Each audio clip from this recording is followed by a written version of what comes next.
মাছের গাড়ি যায় রাত্রেবেলা রাস্তা দিয়ে, মুরগির গাড়ি যায়, বিভিন্ন পণ্য খাদ্য সামগ্রী ইত্যাদি যায়।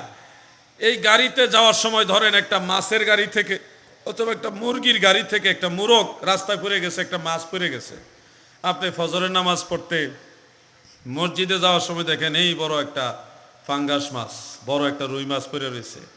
খুশি, ওরে নামাজে আইছি দেখি তো পাইছি। মাছ নিয়ে দৌড়াইয়া বাড়িতে দিয়া আপনি কইছেন এটা কুড়ো, আজকে ভালো মন্দ খামু, রান্না করে খাইবেন। খাইছেন, মুরগি খাইছেন বা মাছ খাইছেন, খাই আপনি নামাজও পড়ছেন। আপনি জানেন আপনি কি কঠিন বিপদ হবে।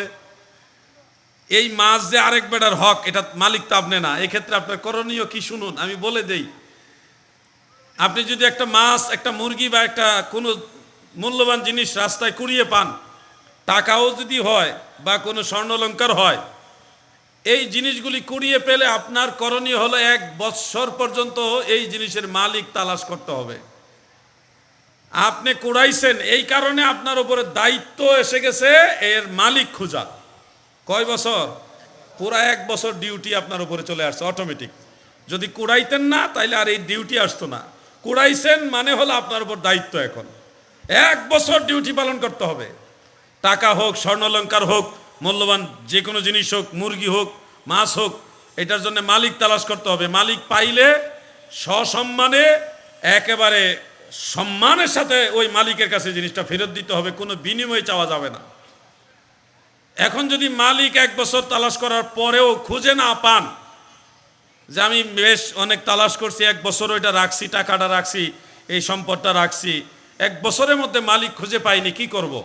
তখন আপনার জন্য করণীয়, আপনার এলাকায় যারা নেহায়েত গরিব, একেবারেই হতদরিদ্র, যেই ব্যক্তির জিনিস হারিয়েছে ওই ব্যক্তির পক্ষ থেকে এটা তাকে দান করে দেওয়া। আপনার পক্ষ থেকে দান করতে পারবেন না, কারণ এটার মালিক আপনি না। দান করার সময় নিয়ত করতে হবে যে জিনিসটা হারাইছে তার পক্ষ থেকে দান করলাম। বুঝছেন বিষয়?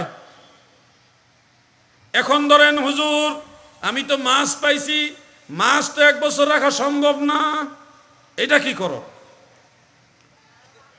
অথবা একটা পোলট্রি মুরগি পাইছি, ফার্মের মুরগি পাইছি, এটা তো 1 বছর রাখা সম্ভব না, এটা কি করণ যায়? তখন আপনার জন্য মাসআলা হলো যতটুকু সম্ভব এটা আপনি ফ্রিজিং করে অথবা জীবিত থাকলে জীবিত রেখে তার মালিক তার তালাশ করা, যতটুকু সম্ভব।